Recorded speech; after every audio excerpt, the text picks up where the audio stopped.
ও শাকিব খানকে একদম সহ্য করতে পারে না। উপবিশ্বাস। বলিউড বাদশাহ শাহরুখ খান ১৯৮০ দশকের শেষের দিকে বেশ কিছু টেলিভিশন ধারাবাহিক অভিনয়ের মাধ্যমে তার অভিনয় জীবন শুরু করেন। ১৯৯২ সালে মুক্তি পাওয়া দিওয়ানা চলচ্চিত্রের মাধ্যমে তিনি সিনেমা জগতে প্রবেশ করেন।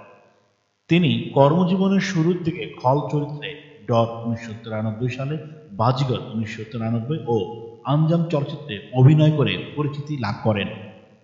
বিশ্বব্যাপী শাহরুখের ভক্ত থাকার পাশাপাশি বাংলাদেশেও তার শুভাকাঙ্ক্ষী রয়েছেন।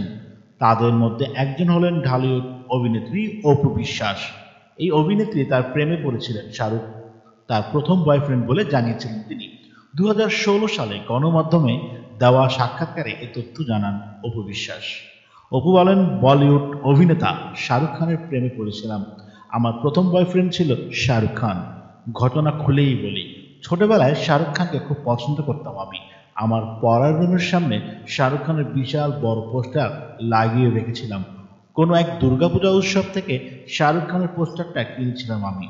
আমার বান্ধবীকে তখন বলেছিলাম, এই তোরা শাহরুখ খানকে জামাইবাবু বলে ডাকবি। এখন এই ঘটনা মনে পড়লে হাসি পায় আমার। আরও একটি গল্পেও অপু বলেন, আরেকটা ঘটনা বলি। আমাদের পাড়ার এক কাজিনের ছেলে আমাকে খুব পছন্দ করে। ওর বয়স হবে ২.৫ বছর। ও আমাকে গার্লফ্রেন্ড বলে ডাকতো। ওর মাকেও এভাবে বলে, মা আমি অপুকে বিয়ে করব।